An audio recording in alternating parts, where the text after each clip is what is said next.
Não parou o evangelho. Tentaram de todos os jeitos parar essa igreja. Vem o século V, ameaça para todos os cristãos que não desistiam, que não aceitavam os dogmas. Eles mutilavam, mas os irmãos não paravam de pregar. Vem o século XIII, 1229. Só tem um jeito de pará-los: tirar a Bíblia. Eles não conheciam a Bíblia. Só quem pode ler a Bíblia é o alto clero. Não parou, porque John Hus escreve literatura. Vem o século XVI, as indulgências plenárias, tirando a veracidade do sangue, da graça e da glória. Aí Deus levanta Martim Lutero com a reforma e o evangelho continua sendo pregado. Vem o século XVIII, 1720 a 27, um dos maiores avivamentos missionários, os moravianos. Um grupo de cristãos foi massacrado por um rei católico na região da Morávia, região alemã. Expulsos, os seus líderes decapitados, os cristãos ficaram sem terra. Aí um conde chamado Zinzendorf, de uma região alemã, acolhe os cristãos, amedrontados, sem poder falar de Jesus. Os seus líderes foram mortos. Então, quando o conde Zinzendorf aceitou-los, eles começaram um propósito de oração. E sabe qual era o propósito? Que o dever de pregar o evangelho não era só de um indivíduo, mas de toda a igreja. Então fizeram um relógio de oração para Jesus derramar um avivamento missionário. Então começaram a orar. Sabe quantas horas? 24 horas por dia. Sabe quantos dias por mês? 30 dias por mês. Sabe quantos anos? 100 anos ininterruptos de oração por um avivamento missionário. Avivamento missionário não acontece só num culto, mas é o começo. Com 100 anos caiu um avivamento tão grande que diz a história, pode ler, pode ouvir, está no YouTube, que 2 jovens moravianos foram impregnados por um amor às almas tão grande, que descobriram que tinha 3.000 perdidos no leste da Índia, e procuraram o dono da ilha para poder evangelizar. E a resposta foi: aqui nem um clérigo, nem um protestante pode entrar. Vocês não vão pregar este evangelho aqui. Eles insistiram. O dono da ilha disse: vocês podem vir, mas nem um centavo vocês terão. Eles disseram: então vamos nos vender como escravo. Se venderam como escravo, para com o dinheiro da venda passar o resto da vida evangelizando os perdidos no leste da Índia. Na hora de partir, a família chorava, os amigos: vocês nunca mais voltarão, desistam. Eles gritavam: não dá para desistir, porque pelas nossas vidas o Cordeiro vai ser glorificado. Nós vamos ganhar aquelas almas para Jesus.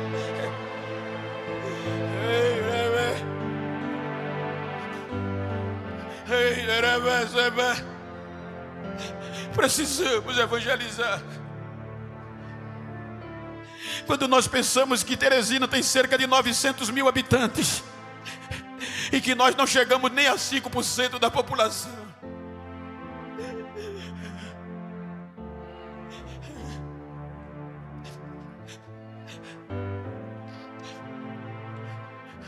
século XVIII, o senhor Rudolf Bultmann quis tirar a veracidade da Bíblia com o iluminismo. Cerca de 300 anos a igreja não parecia mais pentecostais.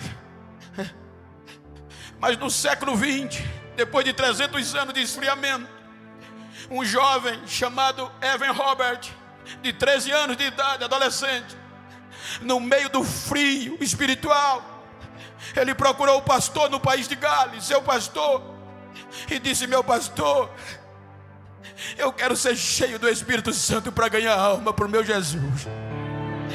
O pastor disse: vai orar, filho, ore, peça a Deus. E ele foi orar. 13 anos em oração.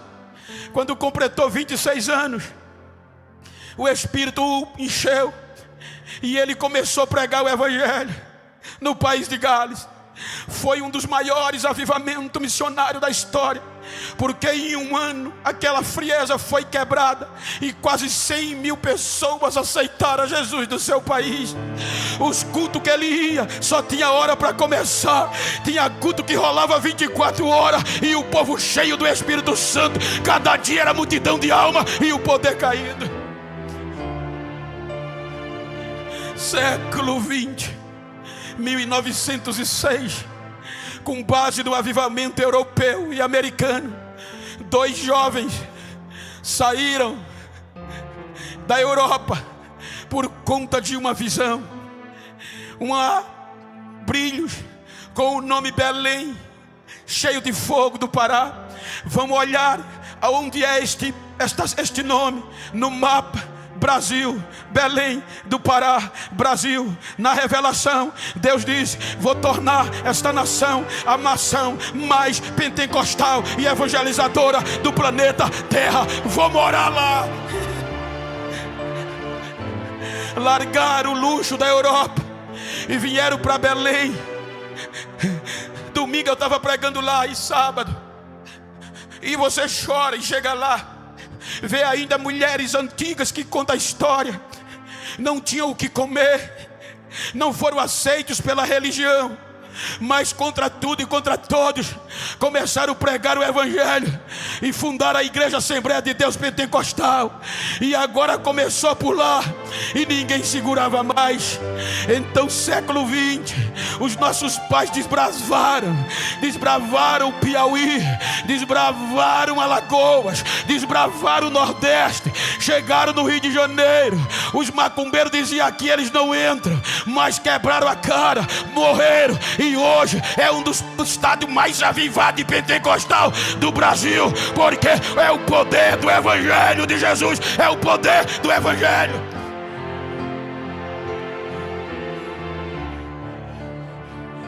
Século 20, nossos pais, a religião não aceitava. Quando você lê que o Brasil foi descoberto em 1500, e com 50 anos depois foi que o Evangelho veio chegar e não foi aceito, que a religião não deixou.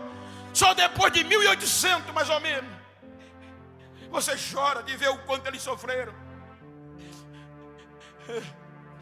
Não adianta falar de missões, gente. A gente está acostumado a falar de missões, mas está preocupado em pular, correr, falar em línguas estranhas e sai do mesmo jeito, sem evangelizar, sem se preocupar com os perdidos.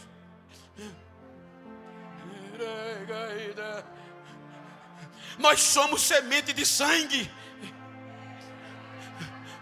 Para a gente estar aqui, muitas mulheres e homens ralaram o joelho em terra bruta, sem cerâmica, pedradas no teto. Não podia enterrar os filhos no cemitério, não podia matricular no cemitério, era só desistir de ser crente e podia, mas eles preferiam levar pedrada, levar urina, ser massacrado, mas não desistia, porque está vindo uma geração poderosa, está vindo uma geração poderosa.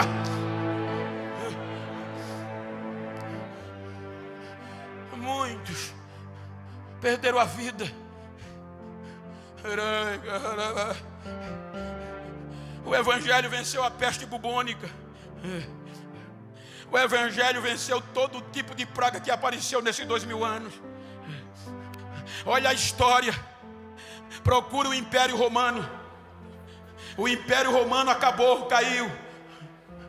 Procura o templo em Jerusalém, que deixou de ser lugar de oração e se tornou centro político. Procura ele. Caiu, foi derrubado. Procura o judaísmo, está na mesmice. Agora procura a igreja.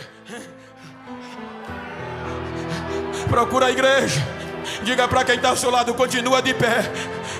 E viva, e viva, e viva. O projeto é indestrutível. O projeto é de Deus. O projeto é de Deus.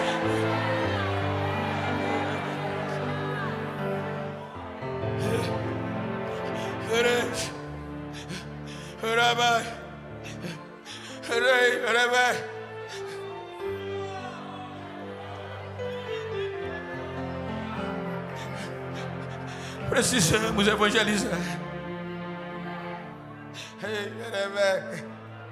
Fomos cheios para isso.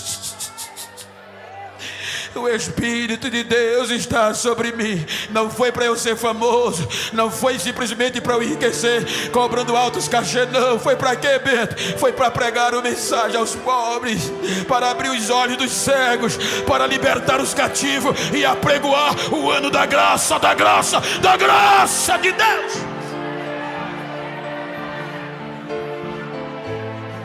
Diga para quem está ao seu lado, diga: chegou o século 21. Mas fala com vida, diga: chegou o século 21. E com ele a pós-modernidade. Diga agora: é nós.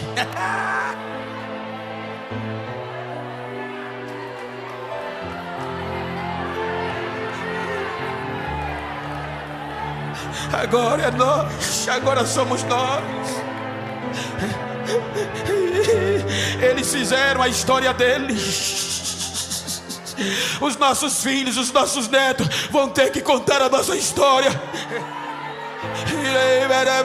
O meu filho, teu neto, teu filho vai ter que dizer que no mês de outubro de 2022 eu participei de um culto. Ele vai ter que saber que você participou de um congresso que te renovou, que te levantou, que você começou a fazer história, porque é a nossa vez.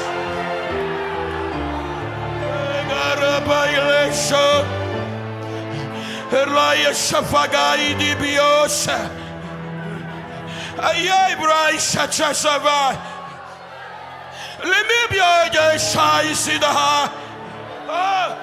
Erlaia no. Erlaia Reia Say. Erlaia Ruawasha. Ai, Braga Say,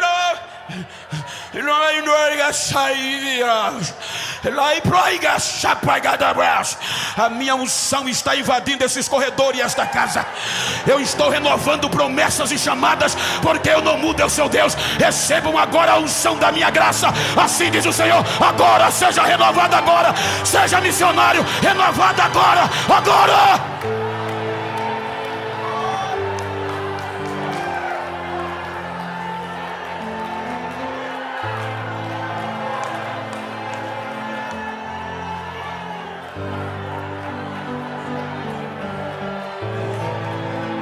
Fique de pé, por favor.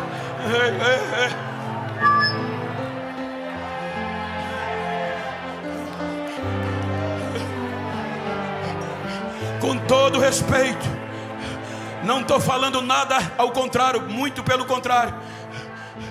Mas o que me assusta, hoje eu recebi umas 20 ligações e mensagens do WhatsApp.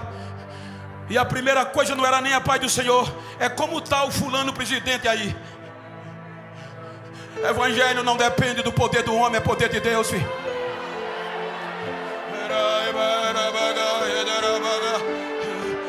A história mostra: esse projeto é indestrutível. Seja alguém contra, seja a favor, o projeto é de Deus. A nossa função é pregar este evangelho. Enquanto a gente prega, Jesus faz, Jesus faz, Jesus faz, Jesus faz.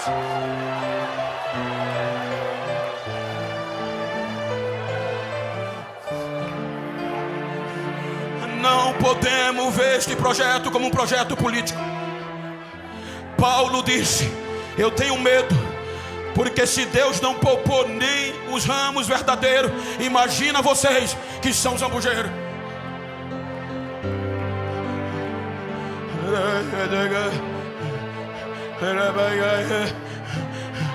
Olha para quem está ao teu lado, diga: não vou parar.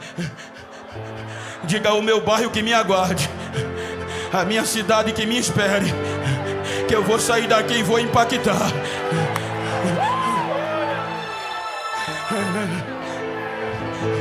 Quem é cheio?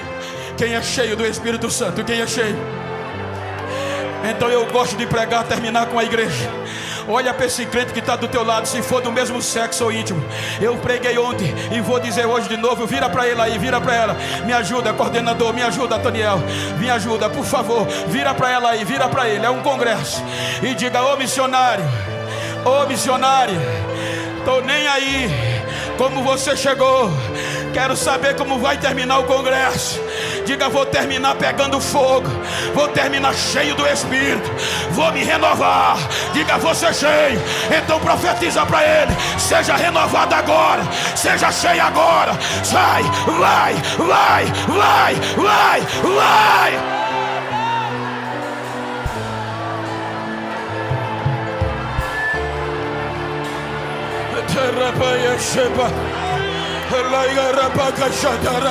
Não podemos deixar essa chama apagar. Esse projeto é indestrutível. Este projeto é indestrutível. Este projeto é indestrutível. Está de pé, está de pé, está de pé, está de pé. Deixa eu ver o barulho, deixa dos encontros das águas. Quem tem línguas estranhas fala. Quem não tem recebe agora. Vai, vai, vai, vai, vai, vai, vai, vai. Recebe, recebe. Seja cheia, seja cheio, seja cheio, seja cheia. Agora.